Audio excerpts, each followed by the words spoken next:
Bienvenue dans Mon Passage Préféré, l'émission qui va vous présenter mes passages préférés de la littérature. Si je vous dis dystopie, écrit en 1948, l'auteur se prénomme George.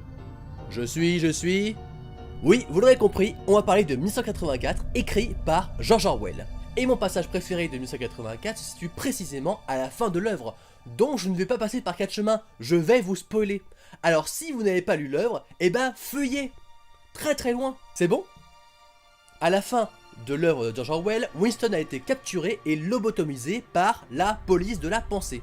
Pour arrêter ce massacre, Winston a trahi Julia et l'a vendue. On doit rappeler que Julia et Winston se sont aimés en secret et ont tenté de mener une révolte, ce qui n'a visiblement pas marché. Le gouvernement a donc relâché le couple et la scène se passe dans le café du Châtaignier où Winston joue aux échecs. La scène qui vient est absolument poignante car Julia lui annonce cette terrible phrase, à savoir « Je vous ai trahi », dit-elle méchamment. Et Winston répète par la suite « Je vous ai trahi ».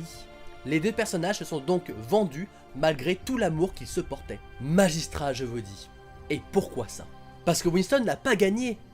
Il n'a pas renversé le pouvoir grâce à la résistance. Nous sommes frustrés qu'il n'ait pas réussi. Et pourtant, ça ne pouvait pas se terminer d'une autre manière. Winston n'a rien d'un super-héros, c'est un personnage ordinaire. C'est un personnage comme vous et moi. Il a partagé son existence avec Julia, et leur histoire s'est très mal terminée. Découvert l'amour, puis peu à peu ses souvenirs, il pensait que le gouvernement n'arriverait pas à détruire ses sentiments pour Julia, et pourtant il le brise, et il reste voilà dans ce bar, dans cette toute fin, parce que c'est la seule fin possible pour ce personnage. Pourquoi j'aime cette fin? Parce que même si elle est tragique en soi, il faut affirmer quand même qu'elle est absolument poignante et puissante dans son effet. Winston termine seul dans son bar, il a perdu contre le gouvernement et contre Brick Brother, qui est la figure même du totalitarisme. La révolte est donc inutile dans ce monde et Winston est dans deux états différents. Tout d'abord, on nous dit que ces deux larmes empestées de gin lui coulèrent de chaque côté du nez, mais d'un autre côté, quelques lignes plus tard, le personnage se rassure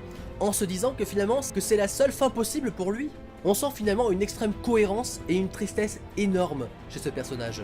On peut penser à travers cette dernière phrase qu'il y aurait la possibilité d'une sorte de révolte, une dernière révolte, une ultime révolte pour mener à bien la résistance contre le gouvernement mis en place.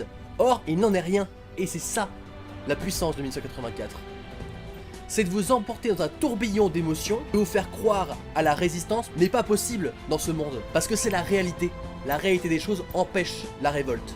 Et c'est ça qui est fort. La surveillance totale du peuple prévaut sur la révolte. La révolte ne mène donc nulle part et Big Brother a gagné. C'est pour ça qu'on se sent très mal d'ailleurs à la fin. C'est une fin exceptionnelle qui marque les esprits à jamais et qui fait de ce passage mon passage préféré de l'œuvre. Et vous, quel est votre passage préféré d'une œuvre? Dites-le moi dans les commentaires. Salut!